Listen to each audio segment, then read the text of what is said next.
नमस्कार। आपका स्वागत है द फ्रंट फेस इंडिया में। आज हम बनारस के काशी हिंदू विश्वविद्यालय में मौजूद हैं, जहां कुछ छात्र हैं। उनसे हम बात करेंगे कि आगामी विधानसभा चुनाव को लेकर वो किसके साथ जाएंगे, किन मुद्दों से वो प्रभावित हैं और वो किसकी सरकार बनाना चाहते हैं और उनको किस मुद्दे से प्रभावित होकर जनता को विधायक जनप्रतिनिधि चुनने वाले हैं। क्योंकि माना यह जाता है कि जो आज के युवा हैं उन्हीं से कल हमारा देश आगे बढ़ता है। इसी के साथ कुछ बीएचयू के छात्र हैं, कुछ रिसर्चर हैं, कुछ यहाँ मौजूद हैं। अहम मुद्दों पर अच्छे फैकल्टी से हैं यहाँ पे। उनसे बात करेंगे और उनकी विचार जानेंगे कि वो किस मुद्दों के साथ आगामी विधानसभा चुनाव में अपने मतों का प्रयोग कर सरकार बनाने में अपना प्रमुख योगदान देंगे। आइए हम बात करते कुछ यहाँ पे बैठे हुए कुछ छात्रों से। तो छात्र भी हैं, उनसे बात करना चाहेंगे कि वो किस मुद्दों के साथ इस चुनाव में जनता अपने प्रतिनिधि और जनप्रतिनिधि को चुनेंगे और क्या मुद्दा है। आपका परिचय? मैं Shubham Mishra, research scholar, faculty of social sciences. Shubham ji, चुनाव घोषणा हो चुकी है, प्रत्याशियों की चयन हर राजनीतिक पार्टी कर रही है।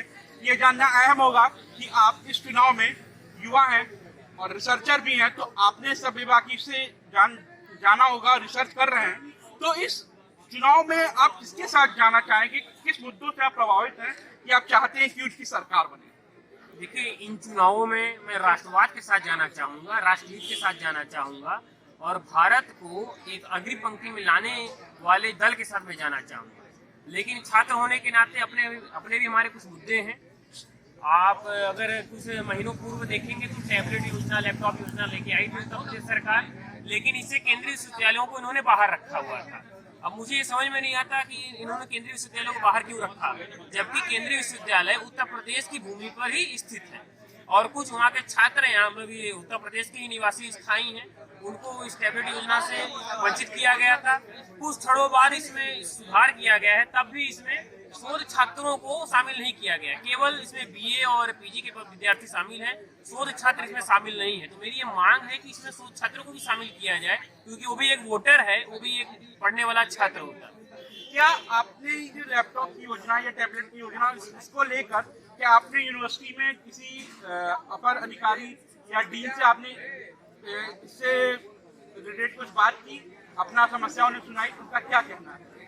हम लोगों ने इसके लिए प्रयास किया है, 2 महीनों से प्रयास किया। उसके बाद जाके विश्वविद्यालय को लेटर 17 जनवरी को जारी किया गया, जबकि 3 महीने पहले से उत्तर प्रदेश सरकार बाकी राज्य के कॉलेजों में, राज्य के विश्वविद्यालयों में लैपटॉप बांट चुकी है, टैबलेट बांट चुकी है। लेकिन केंद्रीय विश्वविद्यालय में अब 17 जनवरी को नोटिफिकेशन ला रहे हैं, वो भी 1 हफ्ते के बाद जब चुनावी अधिसूचना जारी हो गई है और आचार संहिता लग चुकी है।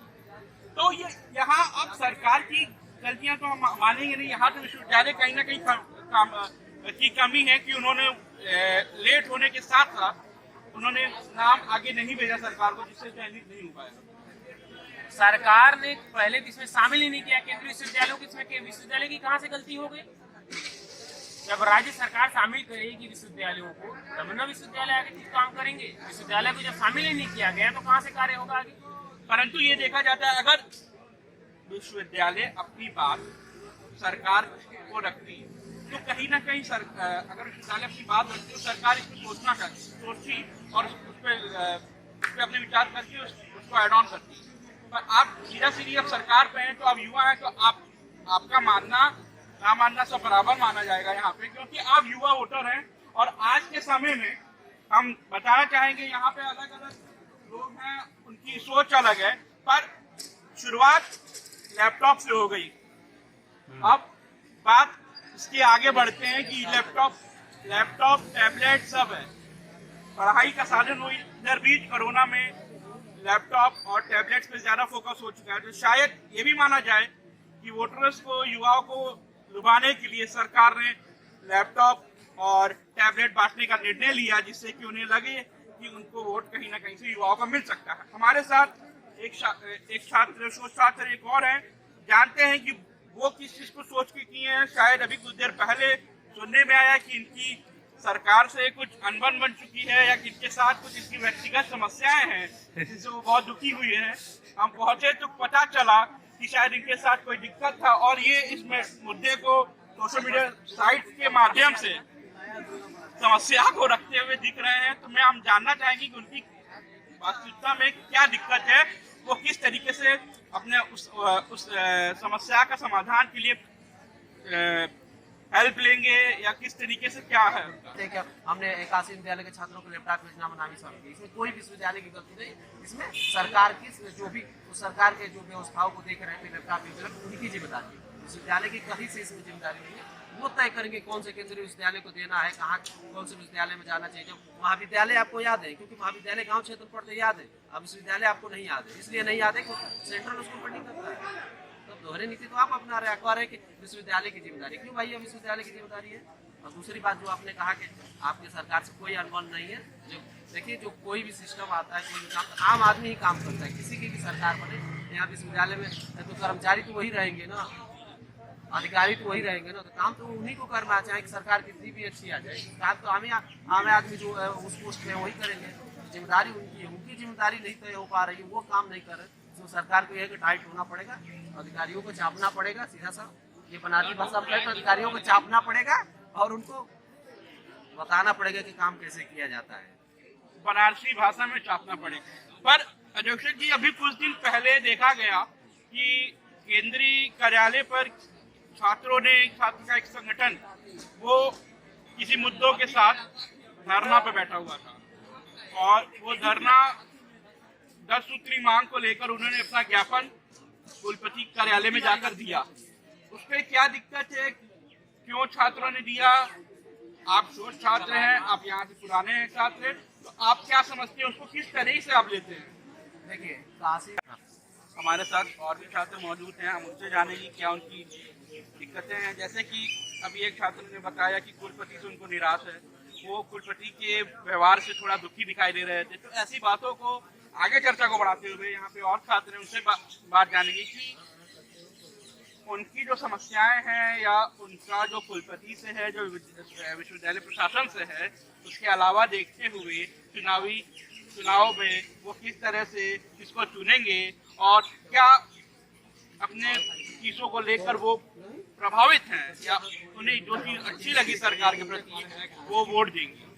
आइए मैं हम बात करते हैं, अगले छात्र हैं यहाँ पे, 2 छात्र ये भी हैं, उनसे भी बात करके जानेंगे कि उनकी क्या समस्याएं, क्या उन्हें अच्छा लगा इस सरकार से पिछले 4.5 साल तक के कार्यकाल में। क्योंकि अब चुनाव और पहले राउंड की नॉमिनेशन शुरू हो चुकी है और धीरे धीरे प्रत्याशियों के नाम सब चयन होने जा रहे हैं। और कहीं ना कहीं ये छात्र हैं, शोध छात्र हैं, रिसर्च करना किसी भी मुद्दे पे आम बात है। तो ये चाहे चुनाव हो या किसी इनके रिसर्च पेपर से रिलेटेड हो, तो वो रिसर्च करना इनकी आम बात है। आइए हम इनसे बात करते हैं। क्या है आपका नाम? सुएग जी, आपसे ये हम जानना चाहते हैं कि आप इस चुनाव में देखा जाए तो किस तरीके से वर्तमान सरकार को देख रहे हैं, वर्तमान सरकार ने कितने काम किए, कितना आपको पसंद आया, क्या नहीं पसंद आया और विश्वविद्यालय में इसका बेनिफिट मिला कि नहीं? वर्तमान का जो चुनाव है, वर्तमान का चुनाव आज एक जन आंदोलन के रूप में देखा जा सकता है। क्योंकि एक पुराने तरह का जो प्रजातंत्र जब से हमारे देश में लागू हुआ, उसके बाद से एक प्रजातंत्र का स्वरूप हमने देखा। इसमें वोट थी, राजनीति थी, भाई भतीजावाद था, कितना जातिवाद था, खरीद थी, लोगों को मतलब कितना हम लोग विमत स्वरूप प्रजातंत्र का देखते थे। अपने घर में यदि कोई किसी को बता दिया नेता है तो उनको एक अजीब सा उन्हें समझा देते, हालांकि उनको चोर भ्रष्टाचारी समझा जाता था। परंतु जब 2014 की जब लहर आई तो उसमें यह देखा गया कि प्रधानमंत्री नरेंद्र मोदी जो वर्तमान में है, उनकी सरकार ने 51% लोगों को प्रभावित किया, जो कि आपके जातिवाद और जितने भाई भतीजा जितने लोग चुनावी पंडित तथा कथित थे सबको फेल किया और उसने एक जन आंदोलन के रूप में सरकार का निर्माण किया। इस प्रकार से इस समय जो जनता का जो मन है ये जन आंदोलन को समर्पित है। जो जनता की बात करें, वर्तमान सरकार की आपने बात पूछी हमें क्या ठीक लगता है, तो मेरा रिसर्च है डिपार्टमेंट कम्युनिटी मेडिसिन से। तो इसमें यदि मेडिसिन के सेक्टर में हम देखें, अब चिकित्सा के क्षेत्र में, तो बहुत सारे ऐसे परिवार थे जो चिकित्सा के अभाव में अपने घर पे रहते थे। बहुत सारे वो इग्नोर करते थे, अपने बहुत सारी बीमारियों को। लेकिन जब से आयुष्मान भारत योजना प्रधानमंत्री नरेंद्र मोदी जी ने लागू किया 2018 में, वहीं उसको आगे बढ़ाते हुए 2019 में माननीय मुख्यमंत्री जी के नेतृत्व में मुख्यमंत्री जन आरोग्य योजना चालू की गई। मुख्यमंत्री जन आरोग्य योजना ने 100% इंश्योरेंस का काम किया है। इस प्रकार से अभूतपूर्व कार्य कर करके देखिए, कोई भी राजनेता होता है उसकी अपनी महत्वाकांक्षा होती है, और राजनीतिक दलों की भी अपनी महत्वाकांक्षा सत्ता में आनी। गठबंधन सभी करते हैं, भारतीय जनता पार्टी भी कर रही है अपना। अखिलेश यादव को भी अधिकार है कि किसी के साथ गठबंधन कर लें। सभी को देश में स्वतंत्रता है चुनाव लड़ने की। मेरा मन करेगा मैं जाके जो अखिलेश यादव के खिलाफ लड़ सकता हूँ, अखिलेश यादव को मन करेगा तो योगी जी के खिलाफ लड़ सकते हैं। सबकी अपनी अपनी स्वतंत्रता है, राजनीतिक स्वतंत्रता की बात है। हाँ, जहाँ तक जनमत का बात है, जनमत की बात है, तो जनमत जो है नफा नुकसान फैक्टरों से तय होता है। और अभी जो लहर है, कहर है, सब कुछ जो है आप जाएंगे तो चौराहे पे बैठेंगे तभी आपको पता लग जाएगा किस तरफ हवा जीती हुई है। तो मंत्रियों का सरकार छोड़ना भी कोई बड़ी बात नहीं। मुझे लगेगा कि मैं विश्वविद्यालय के योग्य नहीं हूँ या मैं यहाँ सर्वाइव नहीं कर पाऊँगा, तो भाई मैं भी किसी दूसरे विश्वविद्यालय में जाऊँगा।